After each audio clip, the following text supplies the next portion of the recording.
Pilot representa en 2013 la consolidación de la apuesta de Aragón por la logística, que ha posicionado a nuestra comunidad como un referente internacional.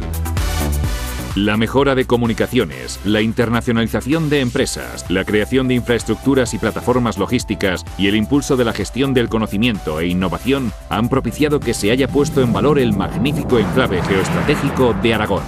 Las 12 ediciones del Foro y la Conferencia Europea de Logística han convertido a Pilot en un punto de encuentro de experiencias empresariales de éxito, con prestigiosas personalidades, expertos en competitividad y líderes de opinión a nivel mundial.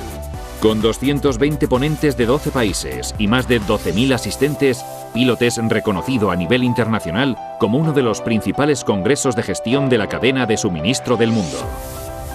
Pero Pilot es más que un foro de debate. A través del premio Pilot, 120 empresas han mejorado sus procesos logísticos. 22 han sido reconocidas por su excelencia logística, 2 con premios nacionales y un premio europeo de logística. Se ha contado con el apoyo de 2.500 horas de los principales expertos, seminarios especializados, jornadas de puertas abiertas, autodiagnóstico logístico, estudios y publicaciones que han propiciado que Aragón sea un referente en impulso y desarrollo logístico. Todo ello encuadrado dentro del programa Aragón Empresa del IAF, Departamento de Industria e Innovación del Gobierno de Aragón, pulsando la mejora competitiva de las empresas de Aragón.